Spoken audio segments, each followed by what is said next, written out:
ومع الأخ الكريم الدكتور فاضل، فليتفضل مشكورا. بارك الله فيك يا دكتور. جزاك الله خير شيخنا دكتور محمد. بارك الله فيك. الله يحفظك حبيبي. الله يكرمك. أعوذ بالله من الشيطان الرجيم. بسم الله الرحمن الرحيم. شهد الله أنه لا إله إلا هو والملائكة وأولو العلم قائما بالقسط لا إله إلا هو العزيز الحكيم. إن الدين عند الله الإسلام وما اختلف الذين أوتوا الكتاب إلا من بعد ما جاءهم العلم بغيا بينهم ومن يكفر بآيات الله فإن الله سريع الحساب. فإن حاجوك فقل أسلمت وجهي لله ومن اتبعني وقل للذين أوتوا الكتاب والأميين أسلمتم فإن أسلموا فقد اهتدوا وإن تولوا فإنما عليك البلاغ والله بصير بالعباد. صدق الله العظيم. جزاكم الله خير. اللهم صل على محمد وعلى آل محمد وبارك على محمد وعلى آل محمد كما صليت على إبراهيم وعلى آل إبراهيم وبارك على إبراهيم وعلى آل إبراهيم في العالمين إنك حميد مجيد. اللهم انفعنا ما علمتنا وعلمنا ما ينفعنا وزدنا علما وأرنا الحق حقا وارزقنا اتباعه وأرنا الباطل باطلا وارزقنا اجتنابه واجعلنا ممن يستمعون القول فيتبعون أحسنه. أولئك الذين هداهم الله وأولئك هم أولو الألباب. Chers frères et sœurs, salam alaikum wa rahmatullahi wa barakatuh. Inch'Allah, notre conférence sera en français. Donc, c'est orienté pour les enfants, pour les jeunes, pour tout le monde, pour nous également, pour moi en premier. Je demande à Allah subhanahu wa ta'ala de nous donner la sincérité pour qu'on en profite, Inch'Allah, ensemble de cette conférence. Ce thème, Man huwa Allah, qui est Allah subhanahu wa ta'ala? Allah qui donne l'ordre, c'est un très grand thème. D'ailleurs, ça c'est même la base de notre existence, de connaître Allah subhanahu wa ta'ala et de l'adorer. Qui est donc Allah subhanahu wa ta'ala? Allah subhanahu wa ta'ala décrit lui par lui-même et par ses prophètes. Allah, il s'est décrit dans Surat al-Baqarah à travers un ayah que tout le monde doit connaître et les répéter quotidiennement, c'est ayat al-Kursi. Allah subhanahu wa ta'ala il dit Allahu la ilaha illa huwa al-hayy al-qayyum. Avant que nous, on atteste que lui est la seule divinité digne d'adoration, Allah lui-même a attesté, et aussi les anges et les doués de science, qu'il n'y a point de divinité à part lui, le mainteneur de la justice. شهد الله أنه لا إله إلا هو والملائكة وأولو العلم قائما بالقسط. Point de divinité à part lui, le puissant, le sage. Ces versets, ça nous apprend le tawhid, le monothéisme. Allah il dit, il n'y a pas d'autre divinité que lui, le vivant, celui qui subsiste par lui-même, Al-Hayy Al-Qayyum. Il n'a besoin de personne, ni des anges, ni des humains. Tout ce que nous sommes en train de faire, c'est pour nous-mêmes. L'intérêt, c'est nous qu'on en profite de ça. Mais Allah subhanahu wa ta'ala, nos bonnes actions ou nos mauvaises actions n'ajoutent en rien dans son pouvoir, ni diminuent rien. Il faut le savoir. Allah dit Al-Hayy Al-Qayyum, la ta'khudhuhu sinatun wa la nawm, ni la somnolence, ni le sommeil ne s'emparent de lui. Allah subhanahu wa ta'ala, il dort jamais. Puisque quand la personne dort, elle devient inconsciente, elle ne peut pas savoir ce qui se passe à travers lui.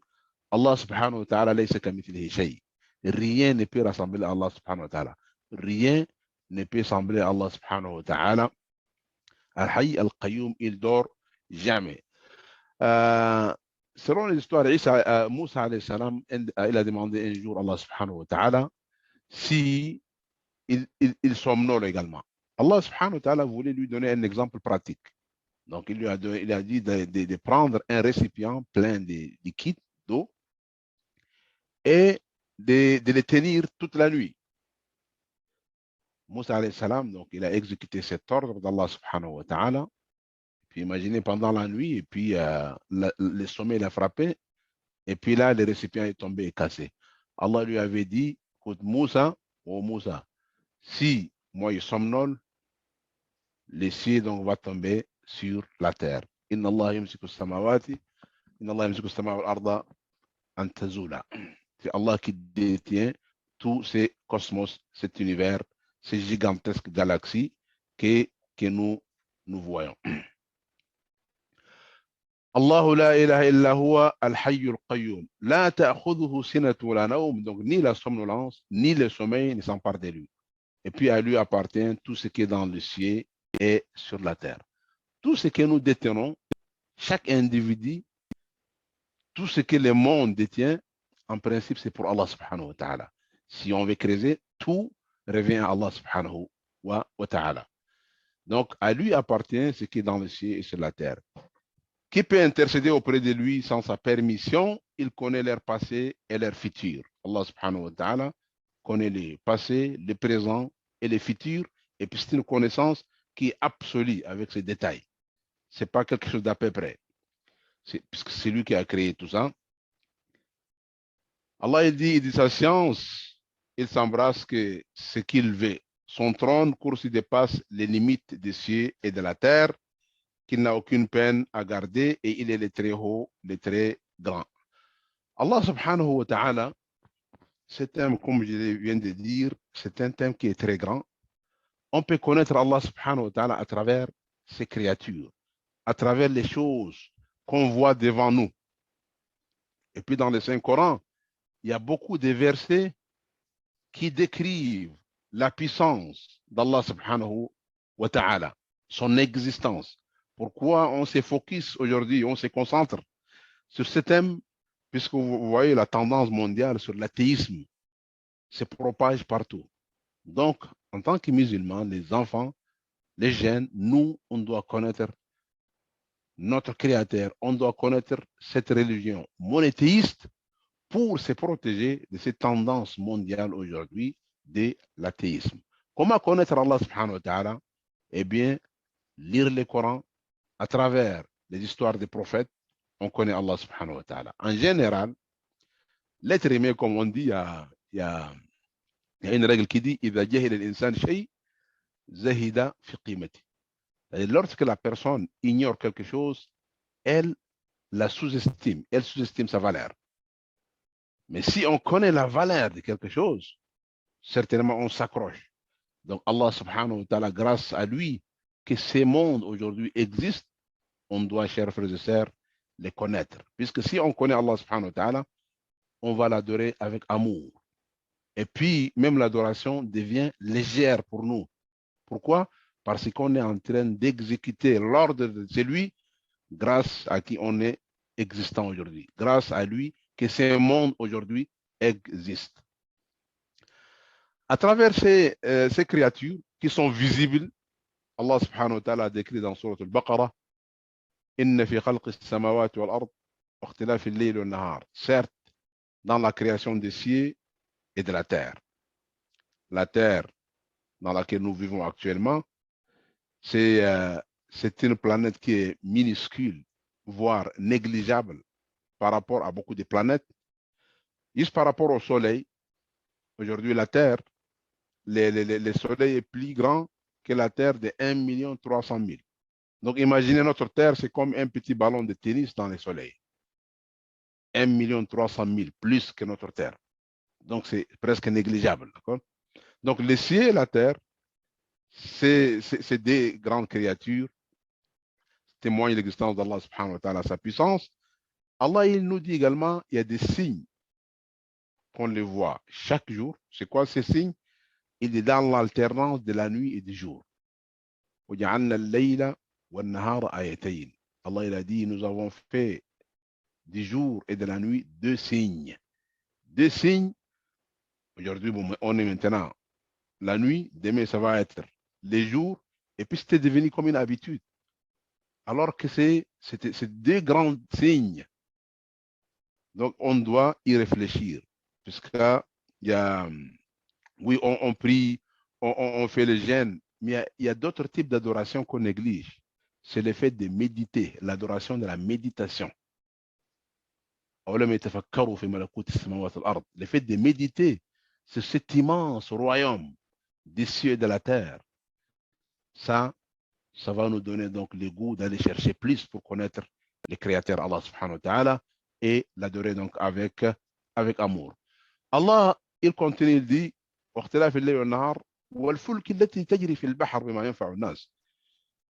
et il y a un signe également dans les navires qui voguent en mer chargés de choses profitables aux gens. C'est des milliers de navires aujourd'hui qui naviguent. Ça, c'est également un signe dans l'eau que Dieu fait descendre du ciel. Donc l'eau, la pluie, tout ça, grâce à cette pluie que vous voyez la verdure, beaucoup de choses qu'on mange aujourd'hui, c'est parce qu'il y a de l'eau qu'Allah subhanahu wa ta'ala a fait descendre donc du ciel. Est-ce qu'on s'est arrêté un instant et réfléchir et dire Alhamdulillah? C'est très important, chers frères et sœurs. Allah parfois, après, Allah il continue, il dit والفلك التي تجري في البحر ما ينفع الناس وما أنزل الله من السماء من ماء فأحيا بالأرض بعد موتها, dans l'eau que Dieu a fait descendre du ciel, par laquelle il rend la vie de la terre une fois morte et il répand des bêtes de toute espèce. Aujourd'hui, on est en hiver. Quand on sort, on voit la neige. La terre est couverte donc de la neige. En été, on voit que tout va changer. La verdure, on voit les arbres, devient beau. Grâce à quoi? Que ce soit la neige ou la pluie qu'Allah fait descendre, c'est des signes pour réfléchir. C'est des choses qui s'alternent de saison en saison. Ça passe devant nous, sous nos yeux. Mais est-ce qu'on s'est arrêté pour réfléchir? Dire Alhamdulillah. Par laquelle Allah subhanahu wa ta'ala dit, il rend la vie à la terre une fois morte et il répand des bêtes de toute espèce. Également la variation des vents. Vous voyez, les vents, leur vitesse est contrôlée. Pourquoi j'ai dit ça? Parce que jadis, à l'époque, il y avait un peuple qui s'appelle Ad. Ce peuple, Allah leur avait envoyé un prophète qui s'appelle Houd. Qu'est-ce qu'ils ont dit? Il leur a invité d'adorer Allah subhanahu wa ta'ala l'unique.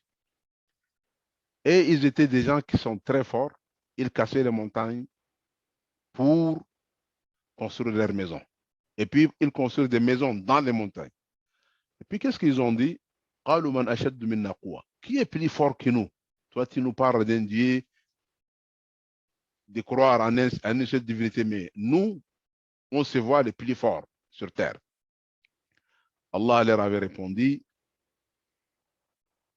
Man ashaddu minna quwwa awalam yaraw. Il n'a pas dit Allah, directement il dit awalam yaraw anna Allah alladhi khalaqahum wa ashaddu minhu quwwa. Ne voit-il pas que celui qui les a créés est plus fort qu'eux? C'est-à-dire pour les pousser à méditer, à réfléchir, pour aller voir leur histoire. D'où venez-vous? D'une goutte d'eau, vous étiez créés. Donc aujourd'hui, vous êtes devenus forts et puis vous avez oublié votre histoire. Il leur rappelle de leur histoire. الله الذي خلقكم من ضعف ثم جعل من بعد ضعف قوة ثم جعل من بعد قوة ضعفا وشيبة يخلق ما يشاء. C'est Allah subhanahu wa ta'ala. Allah, il vous a créé. Quand vous étiez petit, vous étiez faible. Après cette faiblesse, vous avez pris de la force, gêne, tout ça. Quand vous allez grandir, vous devenez vieux et puis vous devenez encore faible. C'est pour nous rappeler notre histoire, notre donc création. Donc plus on grandit, plus la courbe donc décroît après avoir atteint donc un point de force. Donc, Allah subhanahu wa ta'ala, il parlait de ces vents, et puis ces peuples Ad, et puis Allah subhanahu wa ta'ala a décidé de les punir, de les envahir. Il a ordonné à l'ange qui s'occupe donc du vent, d'ouvrir donc une petite fenêtre du trésor du vent. Et puis les résultats, tout le monde a été anéanti. Ils étaient tombés comme des palmes, comme Allah les a décrits. Donc, voici la puissance d'Allah subhanahu wa ta'ala. Allah, il décrit également, parmi les signes, il dit dans les nuages soumis entre le ciel et la terre. Et tout cela, il y a des signes pour un peuple qui raisonne. Vous voyez les nuages aujourd'hui qui défilent sur nos têtes entre les cieux et la terre. Certains de ces nuages pèsent des centaines de milliers de mégatonnes. C'est des nuages très, très lourds. Mais avec ça, Allah subhanahu wa ta'ala, il les tient pour qu'ils ne tombent pas. Puisqu'il y a certains nuages, si Allah subhanahu wa ta'ala décide, pour qu'elles tombent sur terre une fois, juste une seule fois, peut inonder, c'est pas, il dit, toute une ville, des pays. Mais Allah subhanahu wa ta'ala, donc Allah fait descendre avec des mesures. Ça, c'est pour sauvegarder donc cette espèce humaine pour également leur rappeler que ceci est un signe. Allah subhanahu wa ta'ala, également, on les voit à travers les planètes, tout ça. Sur la terre, si on voit les montagnes. Allah il dit وترى الجبال تحسبها جامدة وهي تمر مر السحاب. صنع الله الذي أتقن كل شيء إنه خبير ما تفعلون. Allah il dit et tu verras les montagnes. Aujourd'hui, chaque personne, quand on voit les montagnes, notre référence, notre repère, étant donné qu'on est sur terre, par rapport aux montagnes, pour nous, elles sont fixes. D'accord? Mais en réalité, la terre tourne autour du soleil. Donc, c'est lui qui sort donc de la Terre, de la planète Terre, et puis voit la Terre de haut, va voir qu'elle tourne. Allah il dit ici, et tu verras les montagnes, tu les crois figées, elles ne bougent pas, alors qu'elles passent comme des nuages. Les neiges qu'on voit ici, il dit, les montagnes passent comme des nuages. Telle est l'œuvre d'Allah qui a tout façonné à la perfection. Il est parfaitement connaisseur de ce que vous faites. Les vagues également qu'on voit, il y a plein de versets dans Surah An-Nisa. On n'a pas beaucoup de temps. Dans Surah Al-Hajj, on n'a pas beaucoup de temps donc, pour discuter de ça. Donc, en ce qui concerne les versets concernant les vagues, tout ça, vous pouvez le trouver. C'est le verset 40 dans Surah La Lumière, An-Nur. Surah La Lumière, An-Nur.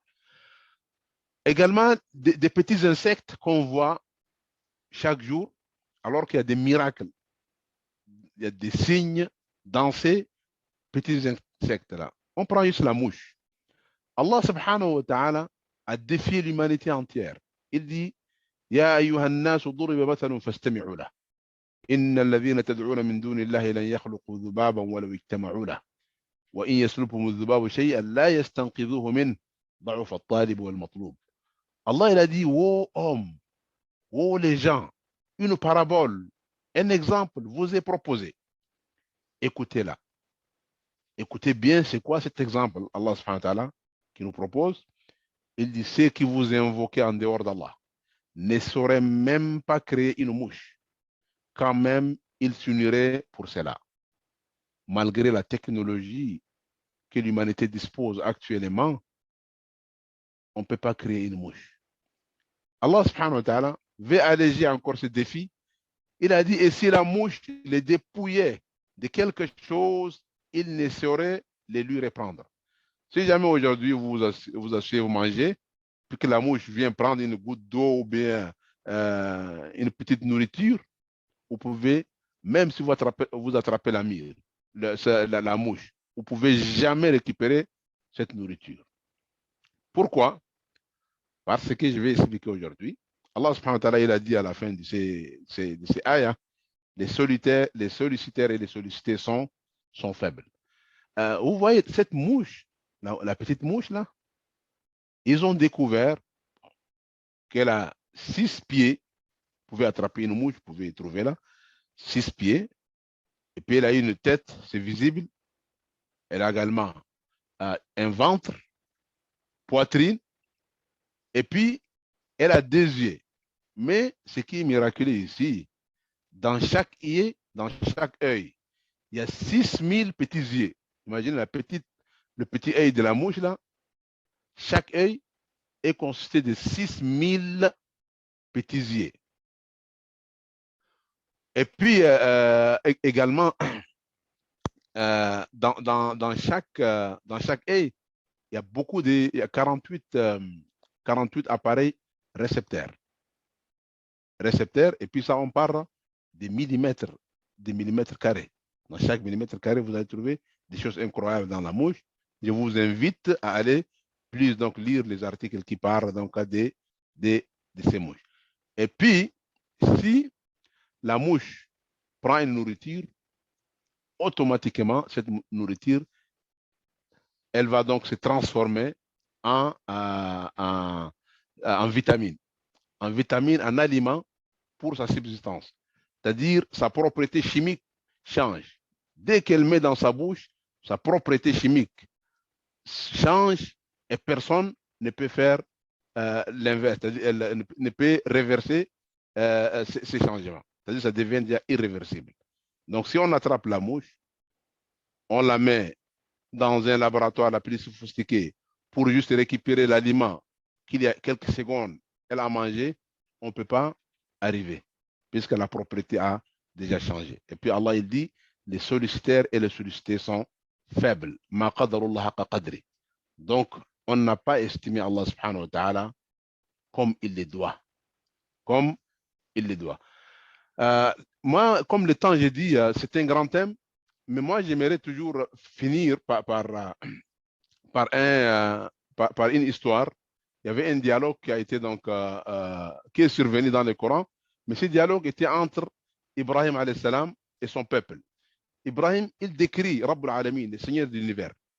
C'est lui qui nous donne l'ordre aujourd'hui. Pourquoi on dit ça? Si Allah te dit fais ça et ne fais pas ça, c'est pour ton intérêt. Si tu le fais, c'est pour ton intérêt. Si tu ne le fais pas, c'est contre toi, mais ça ne diminue rien dans les pouvoirs d'Allah subhanahu wa ta'ala. Ça n'ajoute rien dans les pouvoirs d'Allah subhanahu wa ta'ala. Donc tout ce qu'on fait, c'est pour notre intérêt.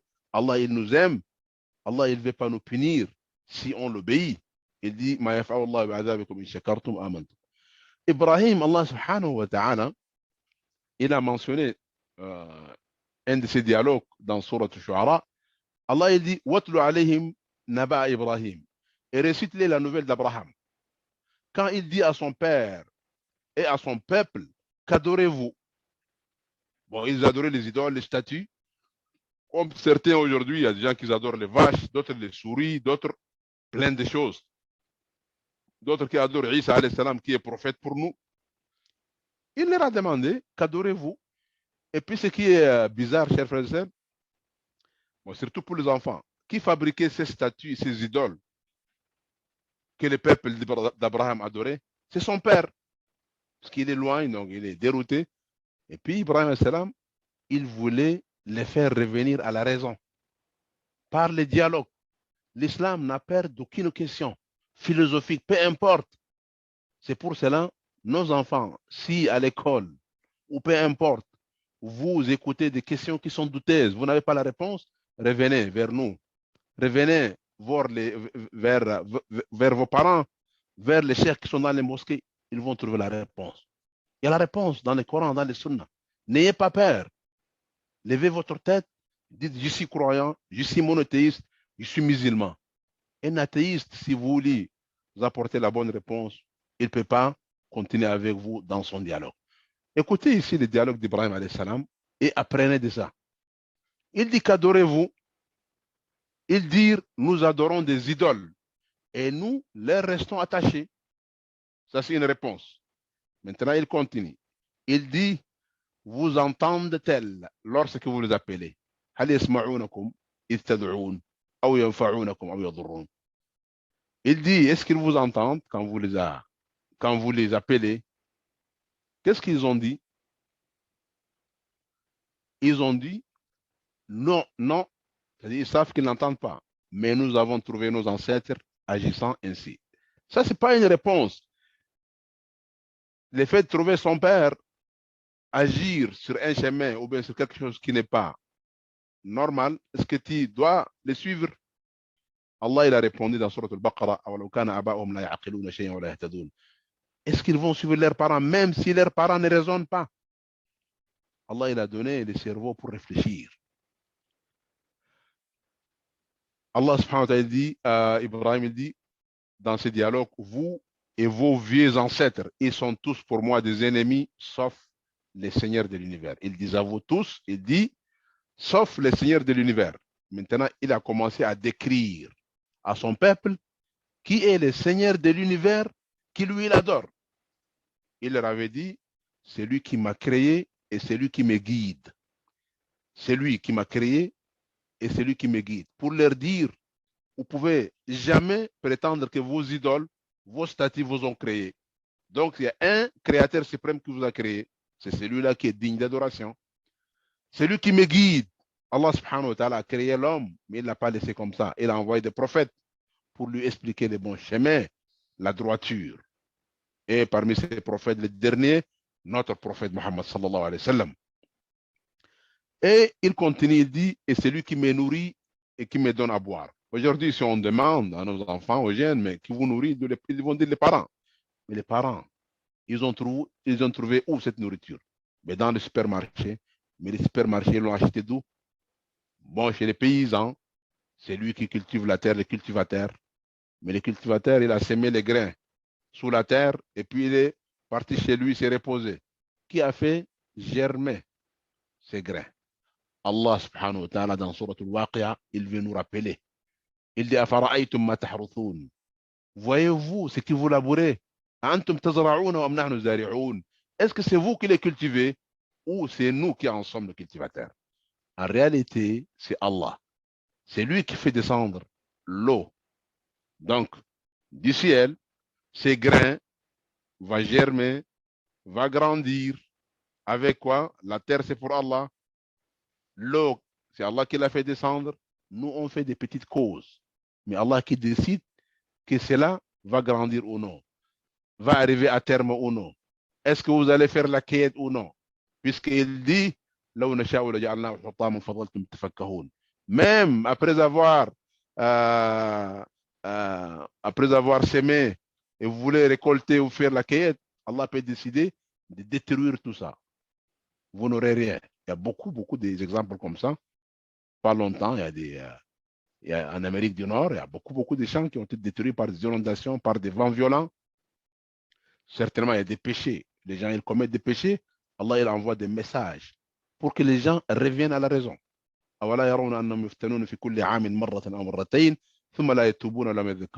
Ne voit-il pas qu'Allah subhanahu wa ta'ala les éprouve chaque année, une fois ou deux fois, parfois plus?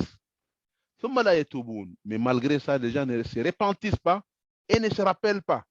Un des exemples, le Covid-19. Aujourd'hui, 2 ans, l'humanité entière est en train de combattre ces petits virus de l'ordre de 400 micromètres. Petit virus qui n'est pas visible à l'œil nu. C'est des messages divins. Allah envoie des messages pour dire, oh, revenez à la raison. Mais il y aura un jour où il n'y aura pas d'opportunité. Lorsqu'Allah attrape quelqu'un qui ne veut pas écouter, c'est fini, il n'y a pas de retour. Ibrahim alayhi salam, il dit,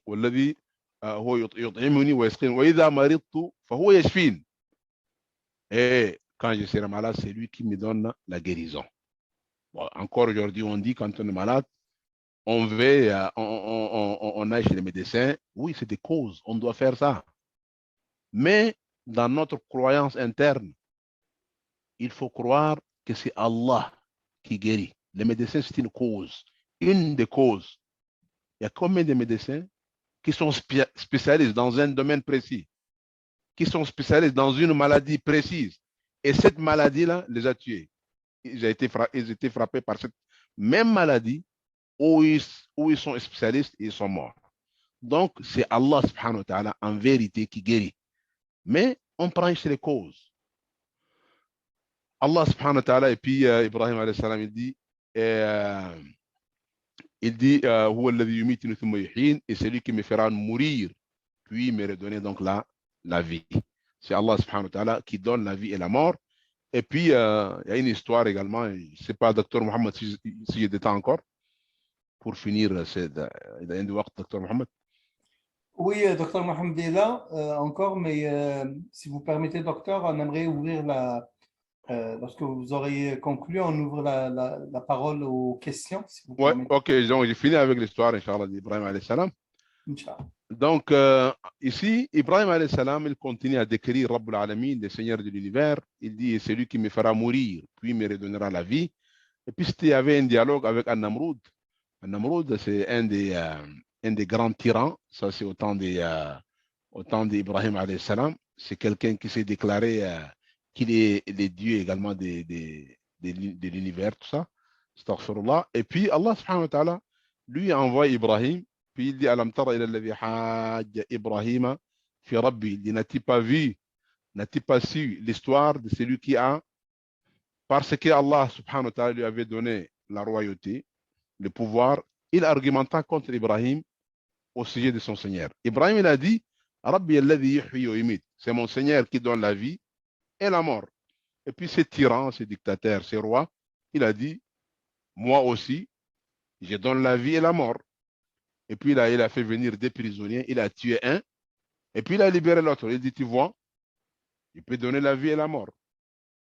Vous voyez comment les philosophes, comment les gens, ils détournent les gens de la réalité. Lui, il a tué, c'est un crime. Ça, c'est pas la mort, ça, c'est un crime. Quelqu'un qui est mort par tuerie, par crime. Ibrahim, alayhi salam, il a vu que ces messieurs-là, les dialogues sur ces chemins avec ces messieurs, ça ne marche pas. Il dit, écoute, maintenant, je te pose une autre question. Il dit, Inna Allah ya'ti bi shamsi min al-mashriq, fa'ti biha min al-maghrib. Il dit, mon Seigneur, c'est lui qui fait donc lever le soleil de l'Orient chaque jour. Fais-les, toi maintenant, fais-les lever de l'Occident. Fabuhita alladhi kafar. Il est donc tombé dans la turbulence, dans la tourmente. Il ne peut pas répondre. Donc, il y a certains ulama, ils ont dit, tellement qu'Allah subhanahu wa ta'ala voulait l'humilier, il n'a pas pu dire à Ibrahim que non, non, non, non, c'est moi qui fais lever le soleil de l'Orient, dis à ton Seigneur de le faire lever de l'Occident. Il n'a pas pu dire ça. Allah subhanahu wa ta'ala l'a humilié.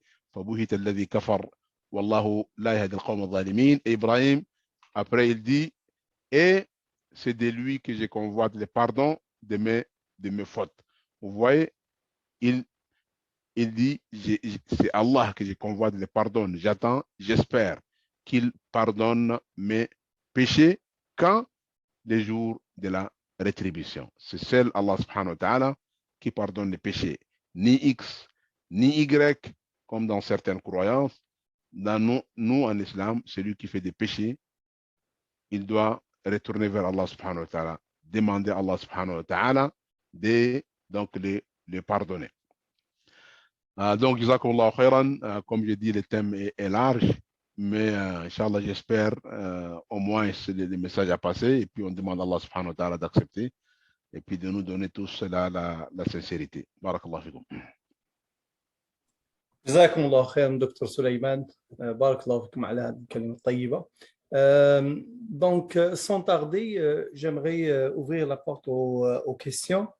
Je vous propose deux façons, soit en écrivant votre question dans les commentaires, ou bien pour ceux qui veulent intervenir vocalement, ils peuvent juste lever la main, et cliquer sur le bouton réaction et lever la main, et on vous donnera la parole, Inch'Allah. Donc, c'est ouvert pour les questions.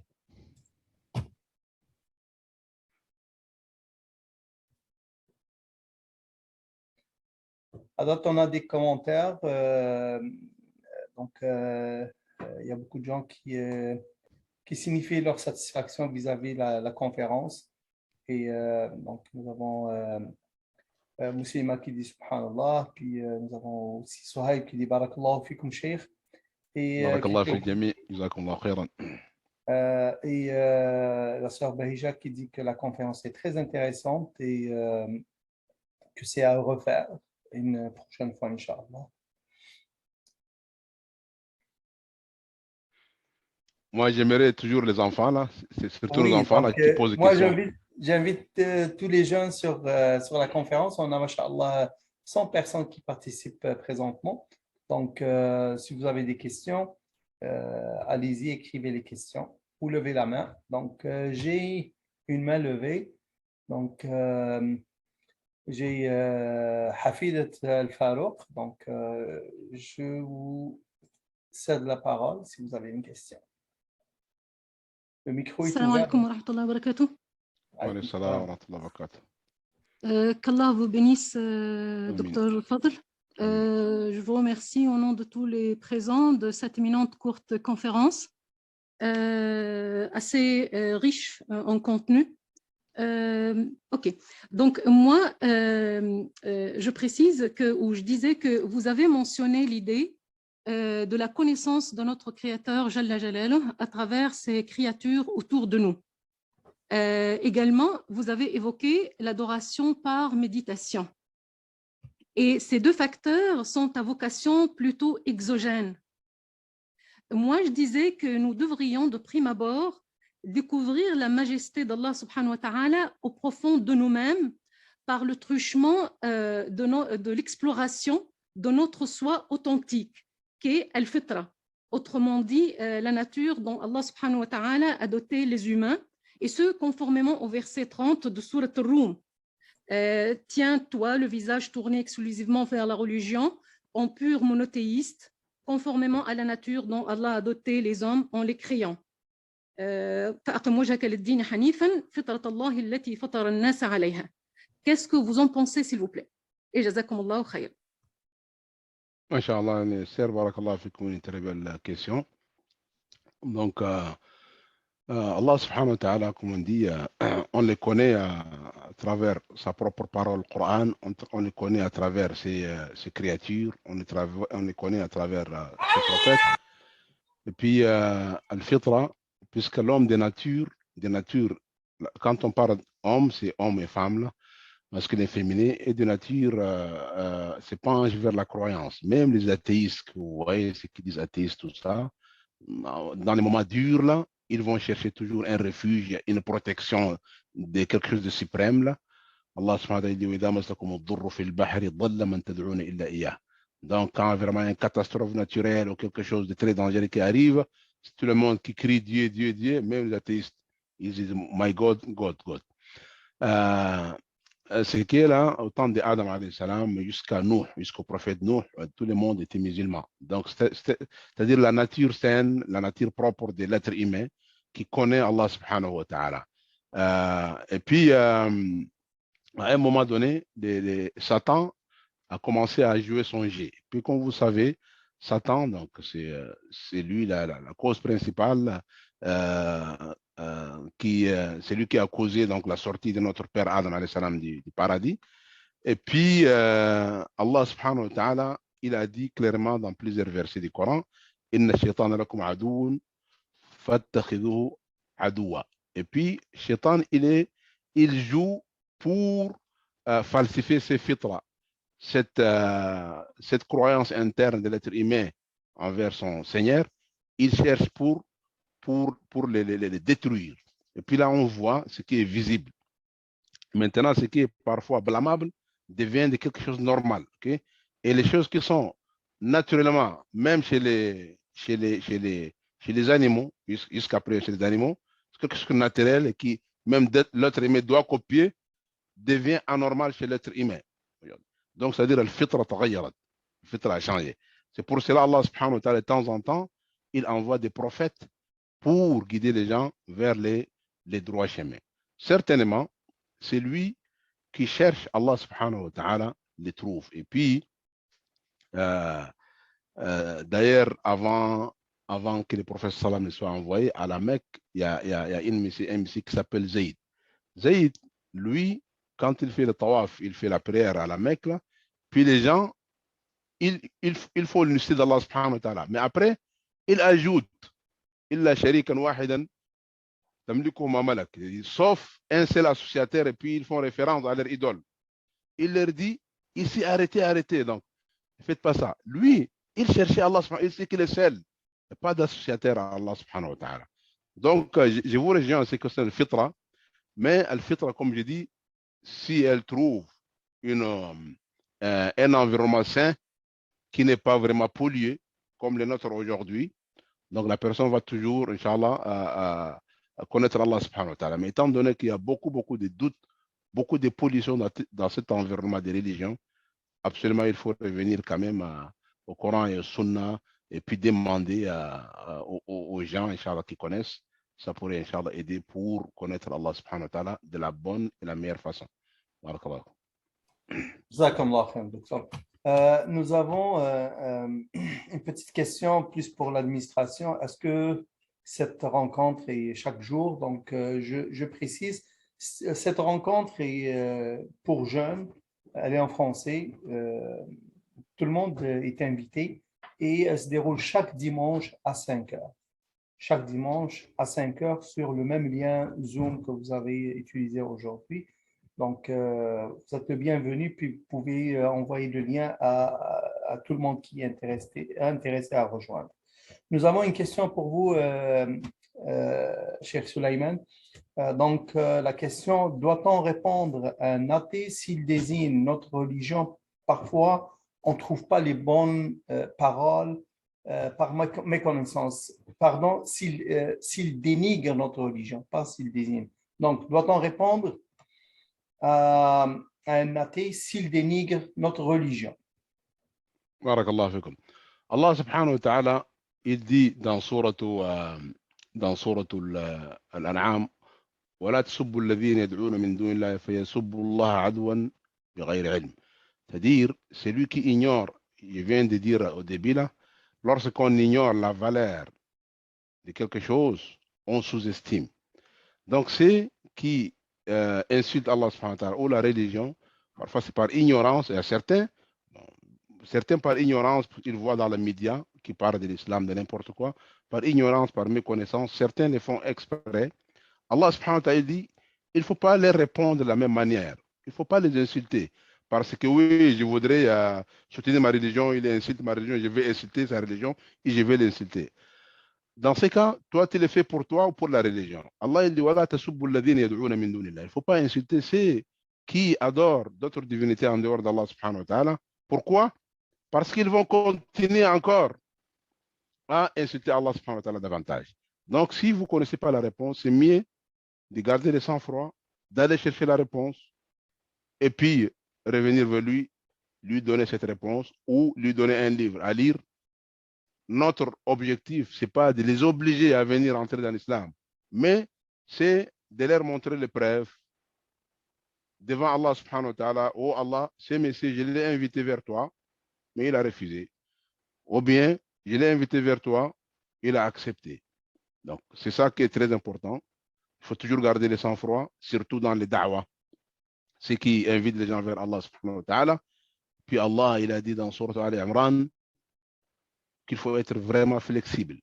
فبما رحمة من الله لنت لهم ولو كنت فظا غليظ القلب لانفضوا من حولك.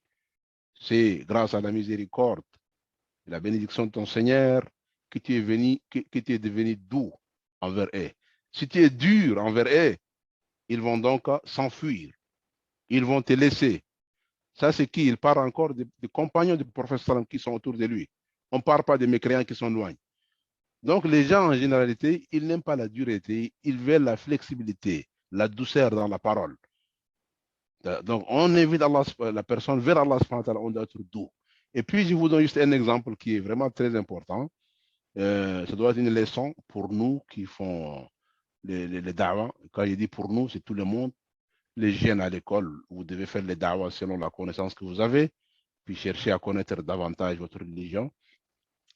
Allah subhanahu wa ta'ala a envoyé les prophètes Moussa alayhi salam et Haroun. Puis vous savez, Moussa alayhi salam, parmi les grands prophètes, lui, il parle directement avec Allah subhanahu wa ta'ala. Et puis il a envoyé à qui? À Pharaon. Et puis vous savez Pharaon. c'est encore un grand tyran. Tellement il est arrivé à un niveau, il dit Ma alimtu lakum min ilahin ghayri. Je connais aucune autre divinité à part moi pour vous. Puis il dit Ana rabbukum al-a'la, je suis votre Dieu suprême.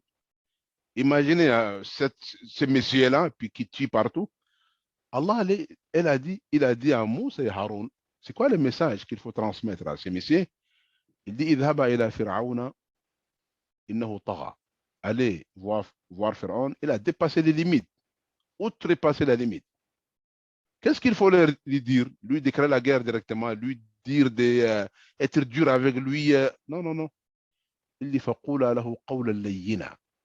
Dites-lui des paroles douces. Soyez flexible avec lui. Pourquoi? C'est quoi l'objectif derrière ça? Allah, il dit la'allahu yatadhakkaru aw yakhsha. Peut-être il va se rappeler. Il va se rappeler et revenir à la raison, craindre Allah subhanahu wa ta'ala qu'il a créé. Peut-être il va se rappeler son histoire quand il était gamin. Maintenant, il dit qu'il est Dieu suprême. Alors qu'il y a quelques années, il était petit, il ne parlait pas, et puis après il commence à parler, il bouge, il est devenu à ce qu'il est. Peut-être il va se rappeler son histoire et revenir à la raison. Donc il faut être doux, surtout. Et puis le comportement. Parce que parfois, nous, on parle de l'islam, mais notre comportement dit autre chose. Ça ne marche pas. Les gens, ils veulent voir en nous un exemple. Un exemple. Donc, il y a beaucoup de gens dans l'Occident qui sont convertis à l'islam. Ce n'est pas à cause des paroles, mais parce qu'ils ont vu des exemples. Un bon voisinage, il a vu un ami à l'école, un bon ami, il est toujours gentil avec lui, il l'aide. Ce n'est pas obligatoirement parler. Mais quand il dit pourquoi tu fais ça, je suis musulman, et puis il faut le dire à haute voix. Écoute, j'ai fait le jeûne, écoute, tu lui dis, écoutez, aujourd'hui, bon, je ne mange pas parce que nous, on fait le jeûne dans notre religion, on fait ça, ça, ça. Pourquoi vous ne mangez pas les cochons? C'est répondre pourquoi. Il y a beaucoup de choses. Les gens, ils mémorisent. Peut-être pas tout de suite. Plus tard, 10 ans, 20 ans, peut-être il va se rappeler. Ah, j'avais un ami musulman là, quand j'étais à l'école, il m'a dit ça, ça. Et puis là, il va chercher plus de l'islam et puis il va donc, Inch'Allah, se convertir. Barakallah fikum. Barakallah fik, Dr. Suleiman. Donc, nous avons une main levée de la part de Myriam. Je vous cède la parole, Myriam.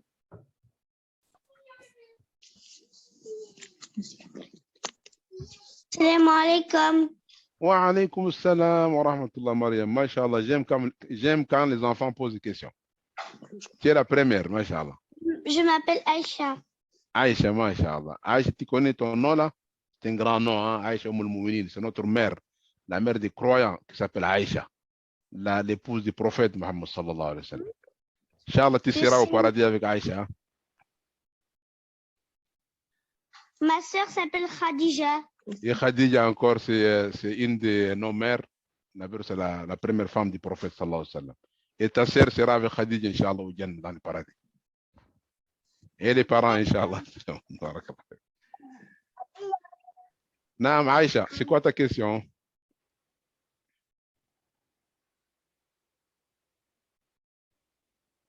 Tu as une question, Aïcha? Ou bien c'est Khadija qui a une question? OK. En attendant, oui, Aïcha, vas-y, pose ta question. Comment Allah peut nous retourner à la vie quand on est mort? Masha'Allah.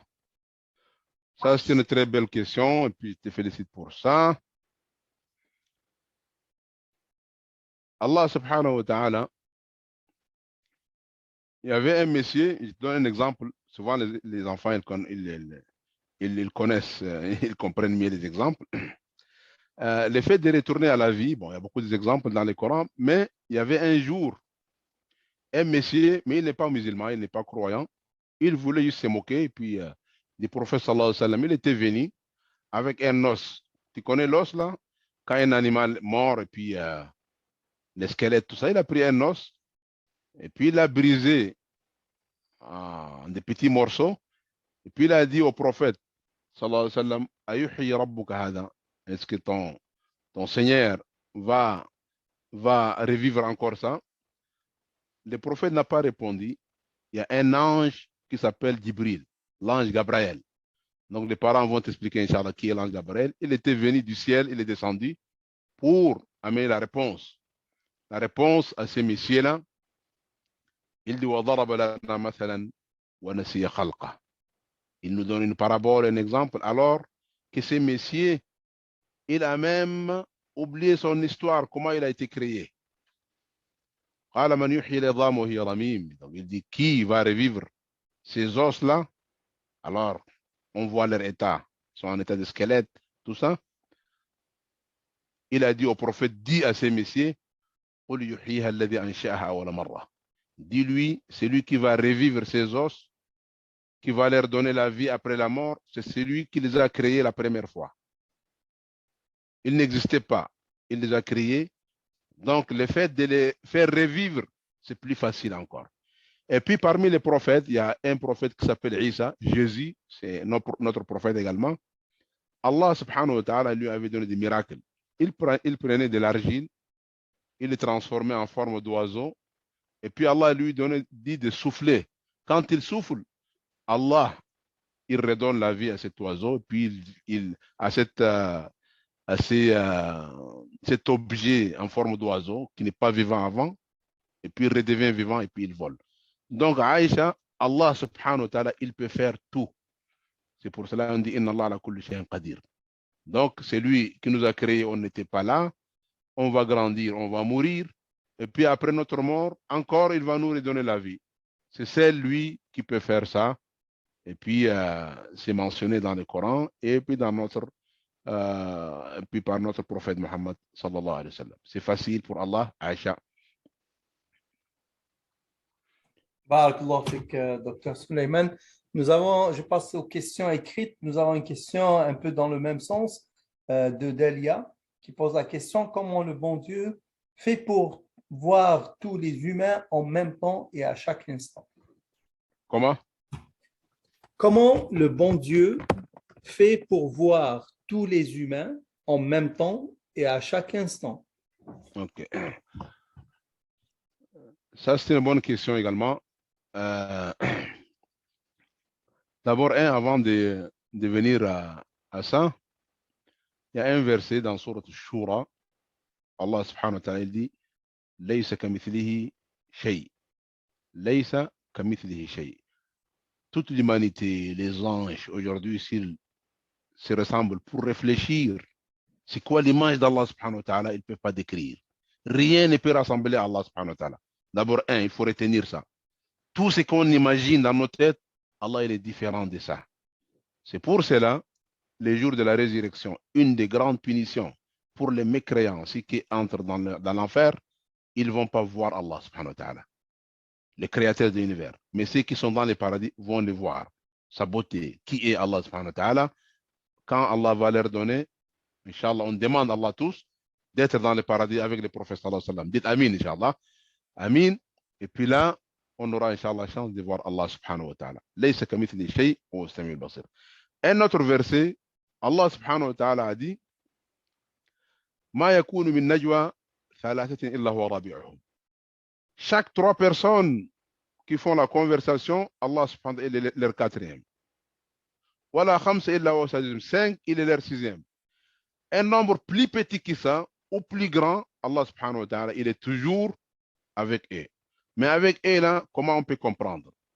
On peut comprendre dans Surah Taha, Allah il dit Innani ma'akuma asma'u wa ara. Il a dit à Moussa alayhi salam, asma'u wa ara, je suis avec vous, avec mon ouïe et ma vision. Je vois et puis j'écoute.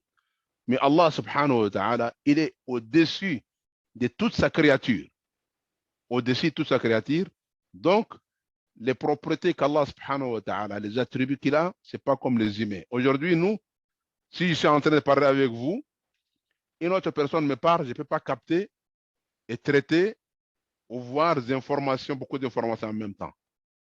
Puisque Allah subhanahu wa ta'ala nous a donné des propriétés, des attributs qui sont limités. Mais pour lui, c'est infini. Il peut voir toute chose, l'écouter instantanément. D'ailleurs, C'est lui qui fait que ces choses existent, qui fait que ces choses ont de l'énergie pour bouger. L'électron également. C'est pour cela, Allah subhanahu wa ta'ala, il dit وَلِلَّهِ مَا فِي السَّمَاوَاتِ وَمَا فِي الْأَرْضِ. Tout ce qui est sur la terre et dans le ciel, ça appartient à Allah subhanahu wa ta'ala, en partant de l'infiniment petit vers l'infiniment grand. Donc ça, c'est Asma'ullah al-Husna. C'est des attributs d'Allah subhanahu wa ta'ala qui sont, sauf pour lui, seul. Barakallahu fikum. Et j'espère, Inch'Allah, qu'on a répondu à cette question. Barakallahu fik, Dr. Sulaiman. Nous avons une autre question. Est-ce que le roi Namroud est devenu musulman après son histoire avec le prophète Ibrahim? Malheureusement, non. Il a vu que c'est lui, il a participé pour brûler Ibrahim alayhi salam. Puis comme vous le savez, l'histoire, là, ils ont rassemblé beaucoup de fagots, tout ce qui est combustible, dans le but de brûler Ibrahim alayhi salam. Et puis, dans l'histoire, c'est même parfois, il y a des gens qui sont malades, ils disent si, quand j'aurai la santé, il serait guéri, je vais aider pour rassembler ces fagots, ces combustibles pour brûler Ibrahim. Et puis là, les jours J, ils ont attaché Ibrahim alayhi salam et puis ils l'ont jeté dans l'enfer. Puis quelques jours plus tard, bon, pour eux, c'est fini Ibrahim. Il n'existe plus. C'est une histoire là. Quelques jours plus tard, il est sorti, ils l'ont trouvé vivant. Le fait juste à brûler les cordes. C'est les cordes là où les chaînes, les cordes avec lesquelles ils ont attaché. Et puis là, Namrud commence déjà à réfléchir. Il dit, oh, mais ton Dieu là, ton Seigneur là, il est puissant, il est puissant. Et là, malgré tout ça, là, tu es encore vivant. Mais il ne s'est pas converti à l'islam. Pourquoi? Il était orgueilleux. Et puis ça, c'est une grande maladie du cœur là, l'orgueil. Allah il a dit dans Sourate Al-A'raf, سأصرف عن آياتي الذين يتكبرون في الأرض بغير الحق. Allah subhanahu wa ta'ala, il va détourner, dérouter les gens qui sont orgueilleux, qui connaissent la réalité, mais ne veulent pas croire. Il y a beaucoup de gens, lorsqu'ils connaissent, ils apprennent la réalité, c'est fini. Ils se soumettent, ils cherchent pour connaître la réalité, la vérité, et puis l'accepter. Mais il y a d'autres qui connaissent la vérité, mais ne veulent pas, à cause de leur orgueil et de leur patience, de leur passion et de leur orgueil. Donc c'est ça, alors Namroud, malheureusement, il est mort, donc mécréant. Merci, Cheikh Sulaiman. Donc, nous avons beaucoup de demandes pour vous inviter encore dans le futur, Dr. Sulaiman. Donc, il faut noter cela. Nous avons aussi beaucoup de gens qui vous saluent puis qui apprécient beaucoup votre intervention. Et j'ai encore 4 mains levées, donc je vais donner la parole sans tarder à Ilyes pour sa question. Comment? J'ai dit, nous avons 4 mains levées, donc Ouais. je vais donner la parole à Ilyes pour poser sa question. Vas-y, Ilyes. Salam alaikum. Malheureusement, ce n'est pas Ilyes, c'est son frère Aïnis Ben Taleb. Et j'avais une question concernant le pèlerinage. En fait, j'avais 2 questions. La première question, c'était pour savoir c'est quoi la valeur du voyage du pèlerinage? C'est quoi la valeur dans l'islam, dans notre religion et tout, de ce voyage? Et ma deuxième question, c'est pourquoi c'est conseillé, voire même recommandé de le faire au moins une fois dans sa vie? Masha'Allah. C'est qui? C'est Anis, c'est ça? Anis, yes. Anis, Oui, le grand frère. Anis, il est en secondaire, je pense. Hein? Ou cégep. Non, cégep, 19 ans. Masha'Allah, Masha'Allah. Donc, on a besoin de vous, surtout vous, puisque vous côtoyez des gens qui ne nous voient pas. Puis c'est très important de connaître sa religion. Anis, d'abord, quand on parle de pèlerinage, ce n'est pas une histoire qui a commencé avec le prophète Mohammed sallallahu alayhi wa sallam. C'est depuis longtemps. Donc, Ibrahim alayhi salam, donc c'est parmi les prophètes qui a reconstruit la Mecque. Et puis, aujourd'hui, même les Juifs, les chrétiens, tout le monde considère Ibrahim comme leur prophète, leur grand. Donc, Allah subhanahu wa ta'ala, il dit Allah, il a envoyé beaucoup de prophètes. Et puis, chaque prophète, il y a des législations internes. C'est-à-dire, il y a des législations Il y a des choses qui sont interdites, des choses qui sont permises. Il y a un nombre limité de prières, comme au temps de Moussa alayhi salam. Ce n'est pas 5 prières, c'était 2 prières le matin, 2 prières les soirs. Le nombre de jeûnes, ce n'est pas les 30 jours, là, pas, ça pourrait être plus pour certains prophètes, moins pour d'autres. Mais il y a un objectif commun, une mission commune pour tous les prophètes, qui est donc la ilaha illallah. La ilaha illallah. Donc, il n'y a aucune divinité digne d'adoration sauf Allah. Ça, c'est la mission de tous les prophètes. Maintenant, les contenus après la ilaha illallah, pour nous, al-hajj. Donc, al-hajj, ce n'est pas nouveau, comme il dit. Au temps d'Ibrahim alayhi salam, tous les prophètes, ils ont fait les hajj, les pèlerinages. C'est quoi l'objectif? C'est un des 5 piliers de l'islam. Un des 5 piliers de l'islam. Allah subhanahu wa ta'ala, c'est lui qui a créé, puis c'est lui qui décide ce qu'il faut faire et ce qu'il ne faut pas faire.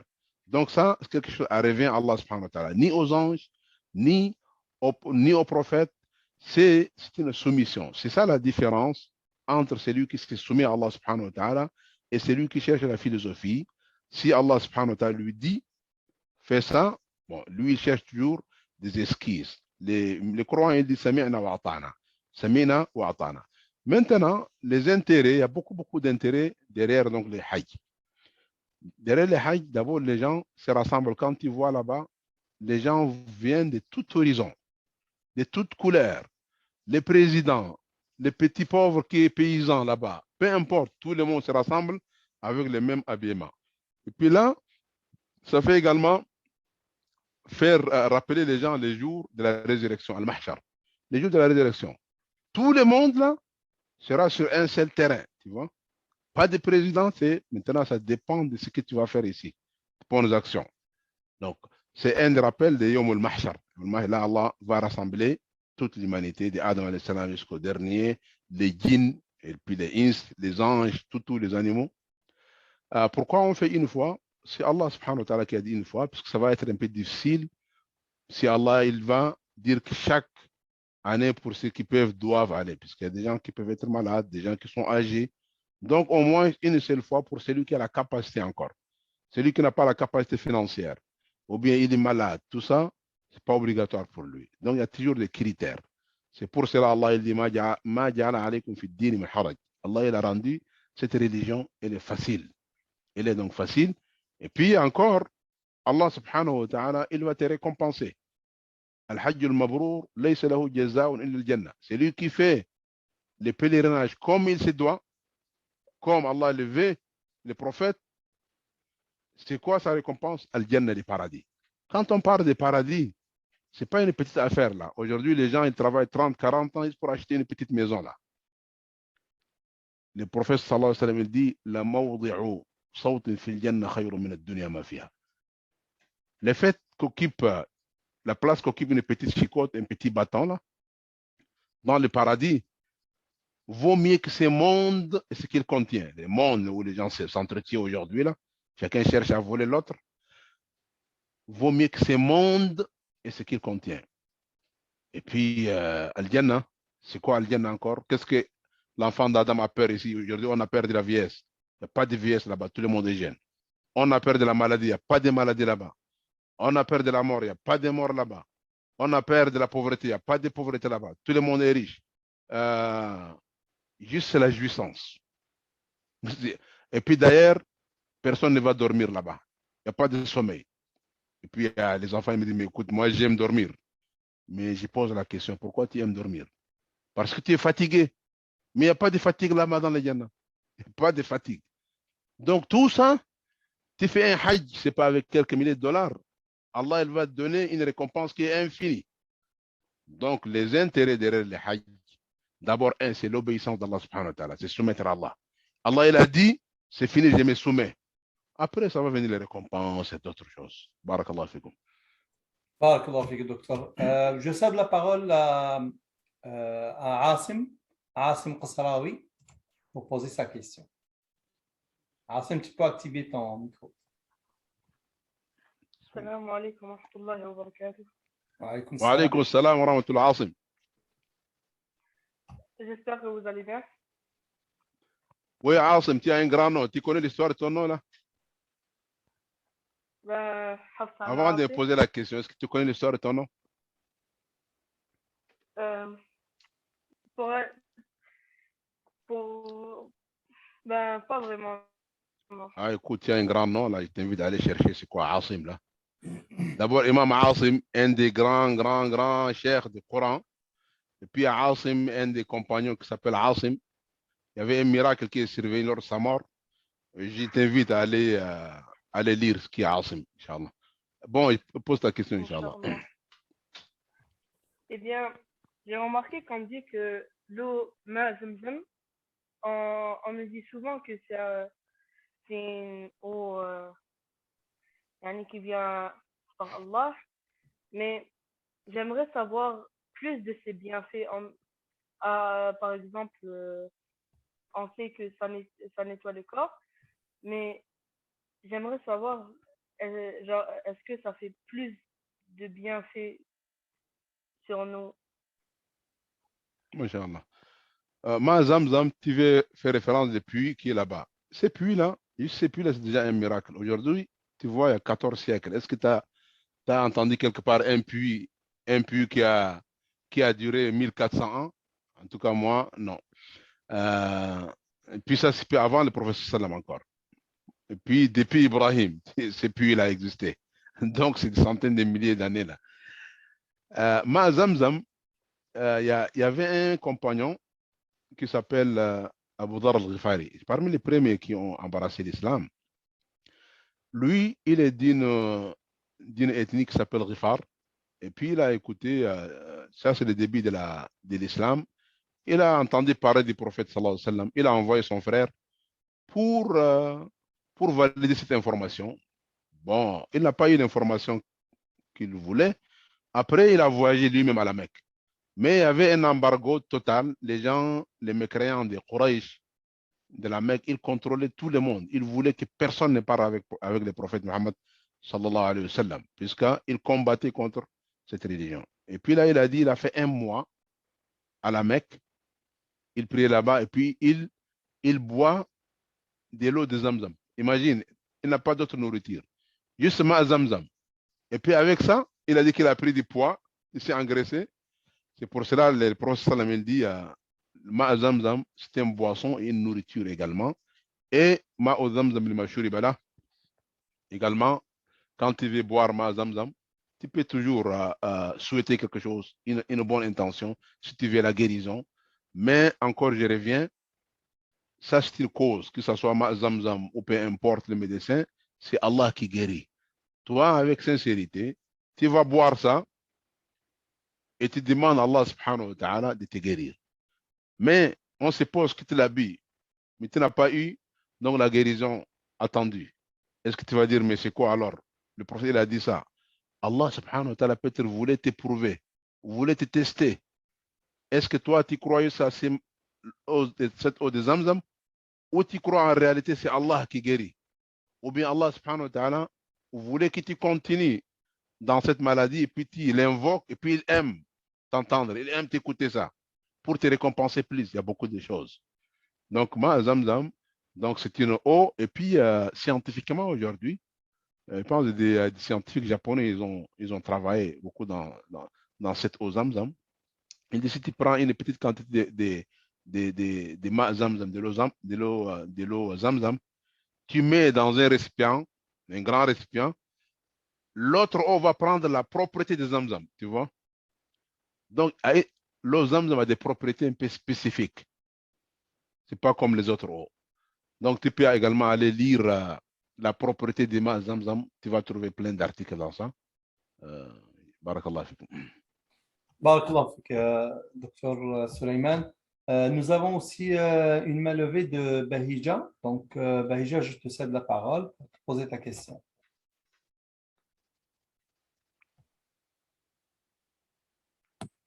Salam alaikum. Wa alaykum assalam wa rahmatullah. Ismi Ikhlas. Ikhlas. Masha'Allah. Ikhlas. Ma question, c'est où se trouve Allah? Masha'Allah. Ça, c'est une Barakallah fik. C'est une très bonne question. Allah, il faut le chercher. C'est ça, ça notre objectif.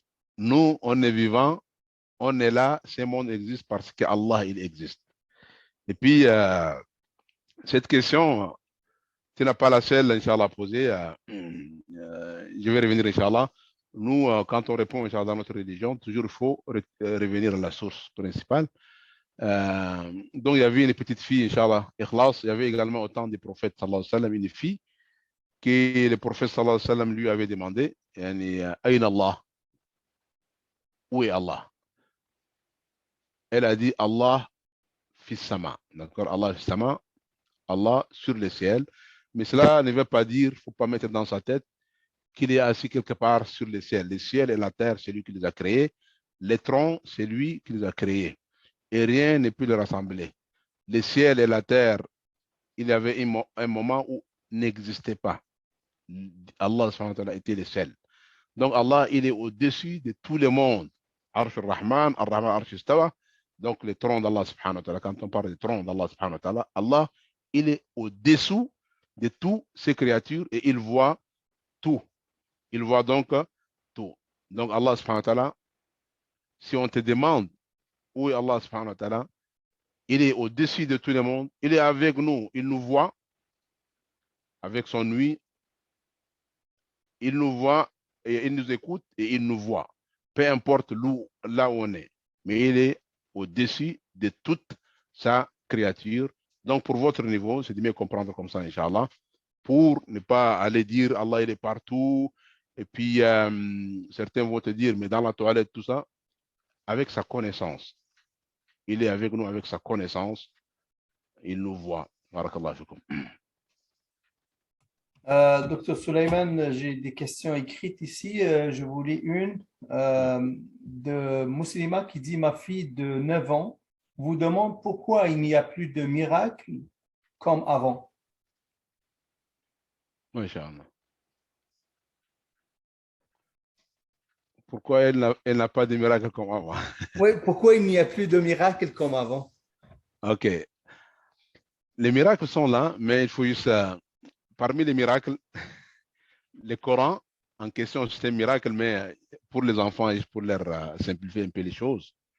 Parmi les miracles que le Coran dispose actuellement, et puis jusqu'à présent, les scientifiques, ils continuent toujours à découvrir.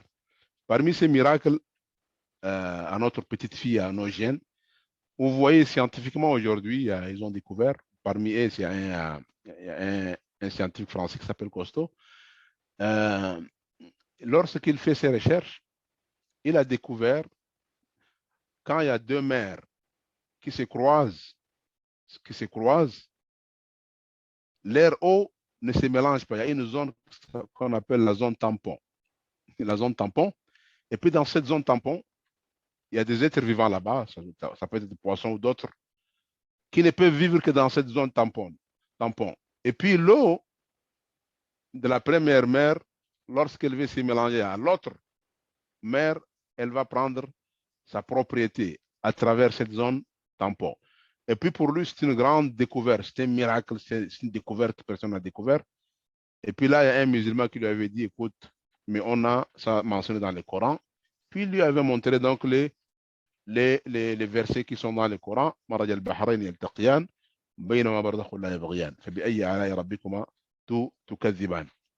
Également, il y a beaucoup de découvertes sur l'être humain, la personne en question, l'œil avec lequel on voit. C'est beaucoup de miracles juste dans cette œil-là. Lui, notre oreille, il y a beaucoup de miracles. Et jusqu'à présent, les scientifiques, ils continuent toujours à découvrir de nouvelles choses. Certains des miracles également, le prophète sallallahu alayhi wa sallam, nous tous, on sait, quand quelqu'un est mort en général, va se décomposer puis se transformer en os. Et puis, il y avait une inondation, c'était à Médine. Il y avait de la pluie. Et puis, il y avait, comme c'est les montagnes, Jabal Uhud, là-bas, il y a une montagne qu'on appelle Uhud. Il y a un écoulement de pluie. Et puis là, sur leur trace, sur leur parcours, il y avait les cimetières des shuhada de Uhud, c'est-à-dire les martyrs qui sont tombés, qui sont morts au temps des prophètes sallam à la bataille de Uhud. Et puis là, l'eau a creusé certains de leurs cimetières, et puis ils ont trouvé certains de ses compagnons, leur corps est intact. Imaginez, 1400 ans, et puis le corps est intact, même les sangs coulaient là.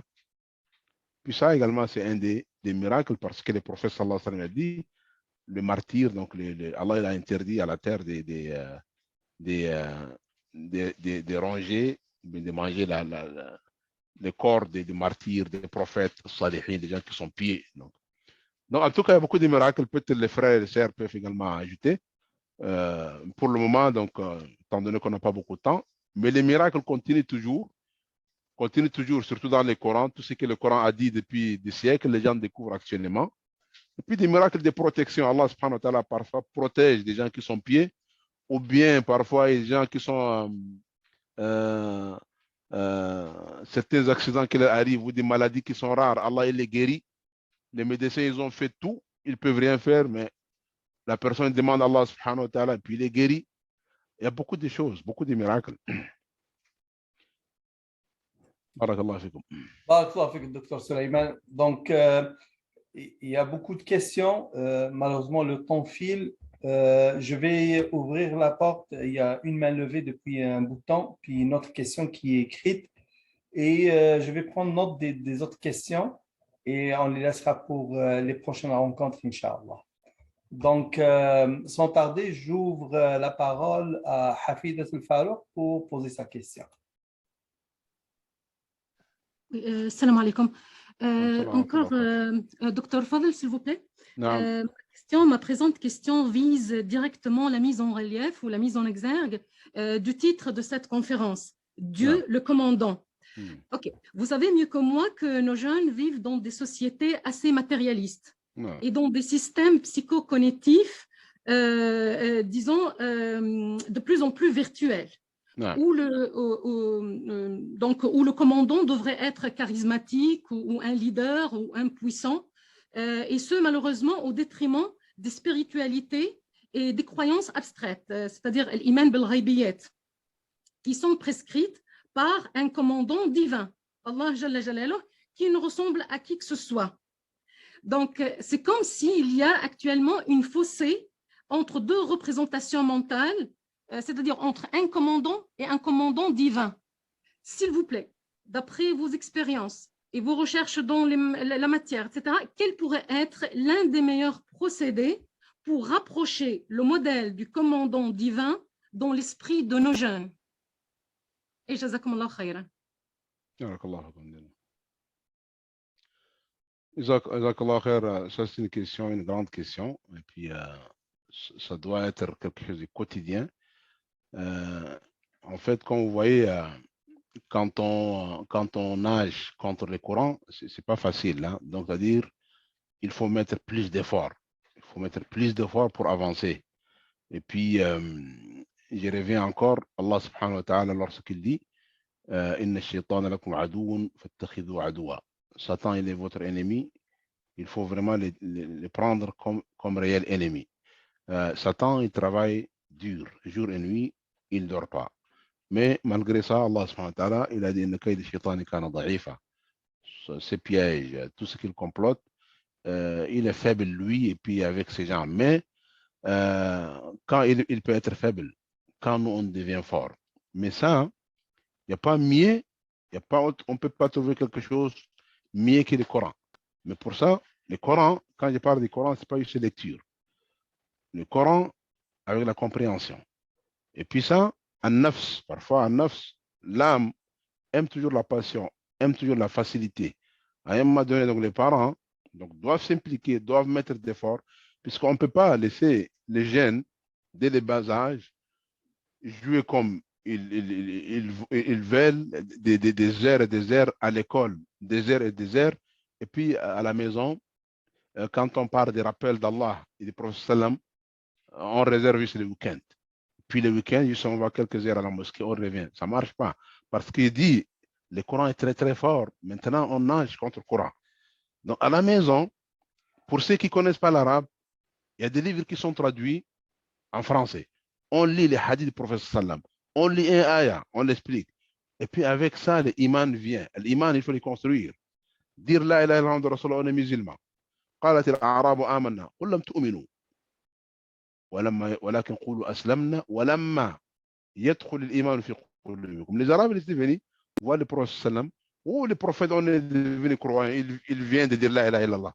Allah leur a dit non, non, non, non, non. Vous êtes encore musulman, vous entrez au musulman, vous êtes devenu musulman. Dites, vous avez dit la ilaha illallah. Mais pour arriver au niveau de l'iman, il faut un effort. Comment cet effort? Ben, il te faut travailler. On a les Corans, il faut vraiment lire les Corans. Il faut un programme. Un programme. Parfois, il y a des vidéos dans YouTube. Parfois, bon, on peut rester avec nos enfants et puis regarder. Quand on ne sait pas, il faut demander. Il n'y a pas quelque chose qui va venir vraiment du jour au lendemain. Puisque les enfants sont, les jeux aujourd'hui, bon, c'est enraciné parce que c'est pendant plusieurs années qu'ils jouent. On ne va pas leur interdire, mais on va les orienter.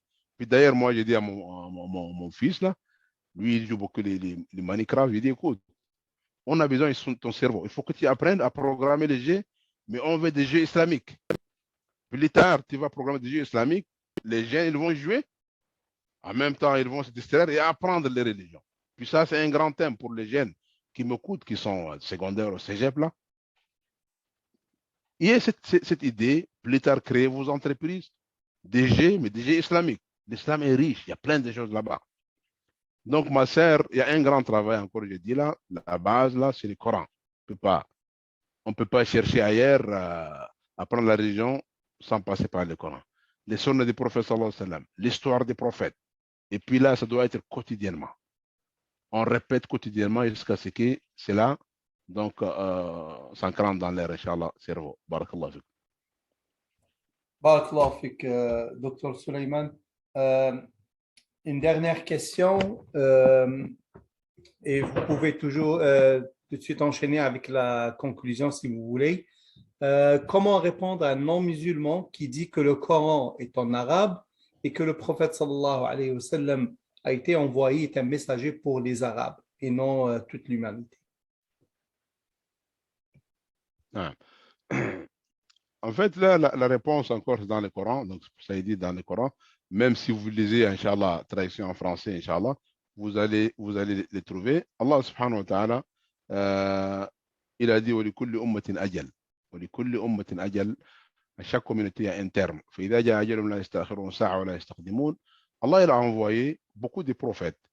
Et puis, j'ai dit dans le passé, parfois dans une seule période, dans un seul intervalle de temps, il y a plusieurs prophètes ensemble, tu vois. Comme Moussa alayhi salam et Haroun, ils étaient dans la même.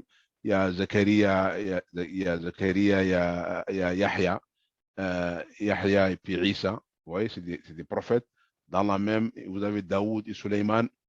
Et puis, avant même de lui répondre, pourquoi le prophète sallallahu alayhi wa sallam est pour toute l'humanité, c'est ça qu'il a dit là, sa question. Oui, exactement. C'est-à-dire, il questionne le fait que le prophète sallallahu alayhi wa sallam, du moment que le Coran est en arabe, il dit que le prophète a été envoyé juste pour les Arabes et pas pour toute l'humanité. Ouais. Ok. Mais ici, les messages, c'est le contenu du message qui est important.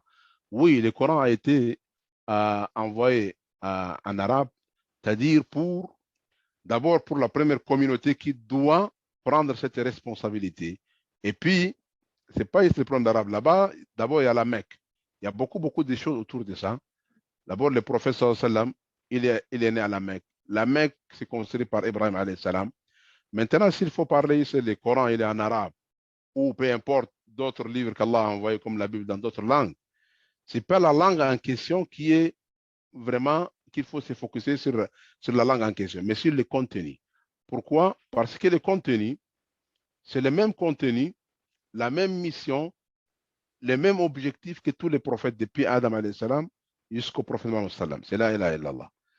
Maintenant, celui qui ne connaît pas l'arabe, mais il peut toujours comprendre le contenu. Aujourd'hui, bon, nous, on parle l'arabe. Le français, ce n'est pas notre langue maternelle. Mais pourquoi on étudie en français? Pourquoi on étudie en anglais? C'est pas notre langue maternelle. Parce qu'on a eu ça, il y a un message qu'on veut comprendre via cette langue. Donc l'arabe, c'est pour comprendre le message qu'Allah subhanahu wa ta'ala a transmis. Il y avait des prophètes qu'Allah a envoyés avec d'autres langues. Allah il dit ma arsalna min rasulin illa bi lisani qawmi yubayyin lahum. Allah il a envoyé Ibrahim, il ne parlait pas l'arabe, alors qu'il est le père de tous les prophètes. Il est le père même du prophète sallallahu alayhi wa sallam. Pourquoi il est envoyé pour l'humanité? Allah il a dit wa ma arsalnaka illa rahmatan lil alamin. Allah il t'a envoyé comme une miséricorde pour l'humanité. Et puis il a dit, le prophète sallallahu alayhi wa sallam, il a dit وكان النبي يرسل يعني entre-temps un prophète il est envoyé souvent pour une communauté bien définie, un groupe. Allah il m'a envoyé pour toute l'humanité. Allah il a dit dans sourate également sourate Saba وما أرسلناك إلا كافة للناس بشيرا ونذيرا. On t'a envoyé pour toute l'humanité, annonceur des bonnes nouvelles et également avertisseur. Et pourquoi le prophète sallallahu alayhi wa sallam est pour toute l'humanité? Il est le dernier prophète. Pour nous, après ce livre, le Coran, après le prophète sallallahu alayhi wa sallam, c'est la fin du monde. Il n'y aura pas un autre prophète. Le prophète Jésus, il va descendre, mais ce n'est plus sa communauté. Il va descendre sur la communauté du prophète sallallahu alayhi wa sallam. Il va donc appliquer la législation de l'islam, du Coran et le sunnah du prophète Mohammed sallallahu alayhi wa sallam. Donc, étant donné que c'est le dernier prophète, et qu'il n'y aura aucun autre messager après lui, Allah subhanahu wa ta'ala ne laisse pas l'humanité dans les ténèbres.